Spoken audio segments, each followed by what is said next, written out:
आज का हमारा टॉपिक है कॉम्बिनेशन ऑफ कैपेसिटर। तो इसमें क्या करते हैं, दो तरह के कॉम्बिनेशंस होते हैं। एक तो होता है सीरीज और एक होता है पैरेलल। सीरीज में क्या है, जैसे एक कैपेसिटर ये हो गया। अब ये कैपेसिटर कैसे भी हो सकते हैं, पैरेलल प्लेट भी हो सकता है,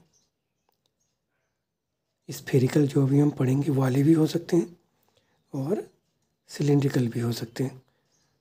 तो इससे मीनिंग नहीं है कि ये क्या है, ये सिंपल कैपेसिटर्स है। तो सीरीज में जोड़ने का अर्थ क्या है कि एक के बाद एक इसको जोड़ते चले गए, 3, 4, 5 जितने चाहें उतने इसमें ऐड हो जाते हैं।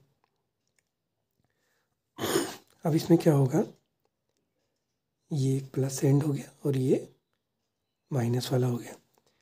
तो इसमें क्या होगा, जैसे चार्ज आएगा तो अब तीनों एक ही सीरीज में, तो क्या होगा, एक ही चार्ज तीनों में फ्लो करेगा।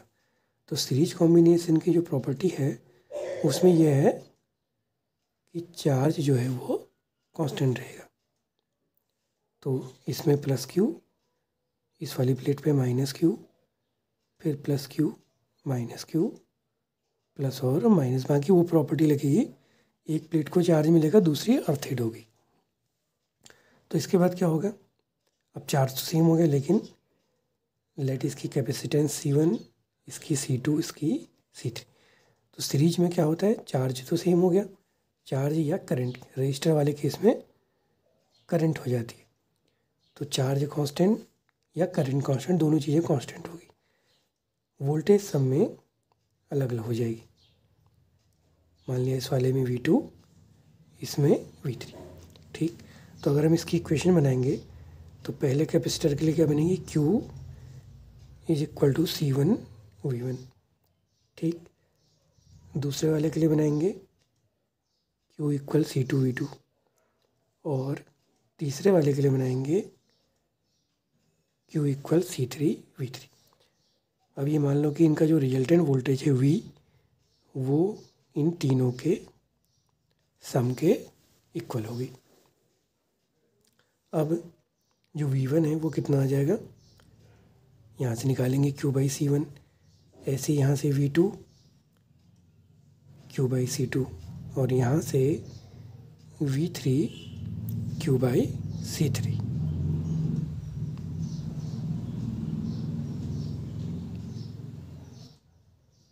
ठीक हो गया। अब इस V का क्या रोल होगा, इस V का रोल ऐसे समझते हैं, मान लीजिए इन तीनों की जगह हमने सिर्फ एक कैपेसिटर लगाया जिसकी कैपेसिटेंस C हो, जो इतने ही चार्ज में काम करे, और जो उसकी वोल्टेज होगी वो इन तीनों की वोल्टेज के बराबर वोल्टेज उसमें अकेले डेवलप होगी, ठीक है ना। रिजल्टेंट की मीनिंग क्या है कि इन तीनों की जगह हमने सिंपल एक सिंगल कैपेसिटर अप्लाई करा जो इन तीनों की वोल्टेज के बराबर अकेली वोल्टेज को अपने में एब्जॉर्ब कर सके। चार्ज उतना ही रहेगा, कैपेसिटेंस सेम हो जाएगी। तो उसके लिए बनेगा Q इक्वल टू CV। तो V की जगह आ गया Q/C, तो इस V की जगह रख देते हैं Q/C। तो ये तीनों में से कैंसिल, तो 1/C, 1/C1, 1/C2, 1/C3। तो ये इसका फॉर्मूला जस्ट अपोजिट आ रहा है।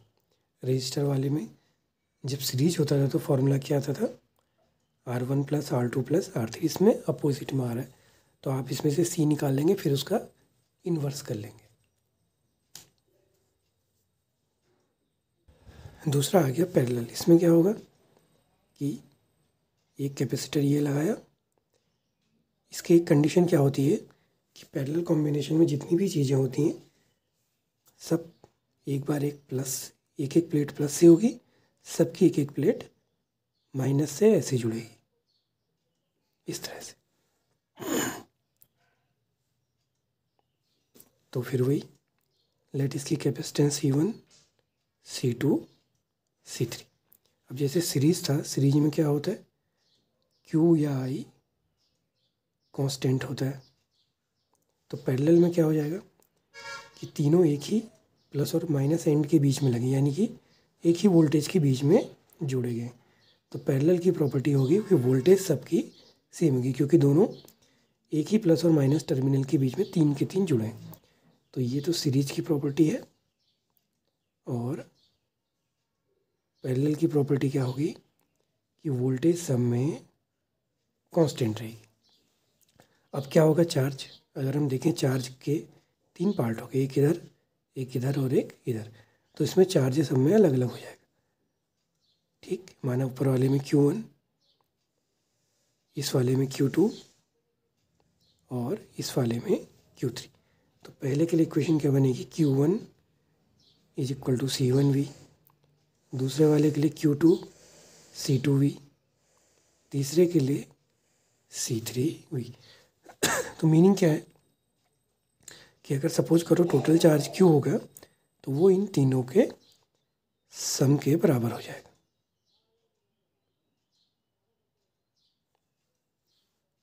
तो Q1 की जगह रख दिया C1V, C2V, C3V। अब ये मान लिया कि लेट इन तीनों की जगह हमने एक सिंगल कैपेसिटर जिसकी कैपेसिटेंस C है उसको यूज करा, जो इन तीनों के बराबर चार्ज को खुद ही अकेले स्टोर करेगा और सेम वही प्लस और माइनस टर्मिनल के बीच में वर्क करेगा, वही वोल्टेज के लिए। तब उसके लिए क्या बन जाएगा, Q इक्वल टू CV। तो ये लग दिया इसकी जगह, तीनों का V कैंसिल। तो पैरेलल का फॉर्मूला इसमें रजिस्टर वाले सीरीज का फॉर्मूला आ रहा था और सीरीज का फॉर्मूला रजिस्टर वाले के पैरेलल का आ रहा था। तो इसका एग्जांपल देख लेते हैं एक।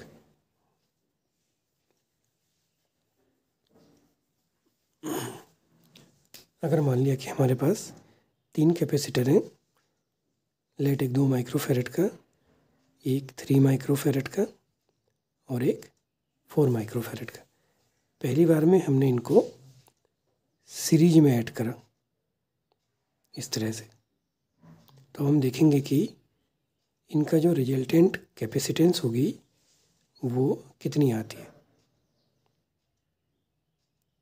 तो सीरीज का क्या फॉर्मूला है, 1/C। तो C1 1/C2 1/C3। तो 1/2 1/3 1/4। तो इसका एलसीएम आ गया 4 3 जा 12, 6 3 4 जा 12, इतना आ गया। तो ये आ गया 13/12। ये तो 1/C की वैल्यू है। तो जो रिजल्टेंट C होगा वो इसका उल्टा हो गया, 12/13 माइक्रोफेरेड। अच्छा, अब अगर इसी को हम पैरेलल में ऐड करेंगे तो ये ऐसा फिगर बनेगा, 2 3 और ये 4। तो उस केस में रिजल्टेंट जो हो गया C1 C2 प्लस C3। अगर आगे भी होते तो उनको भी ऐड कर लेते। तो 2 + 3 + 4, 4 3 जा 7 और 2 9। तो देखो पैरेलल में रिजल्टेंट इंक्रीज है और यहाँ पर वैल्यू कम है।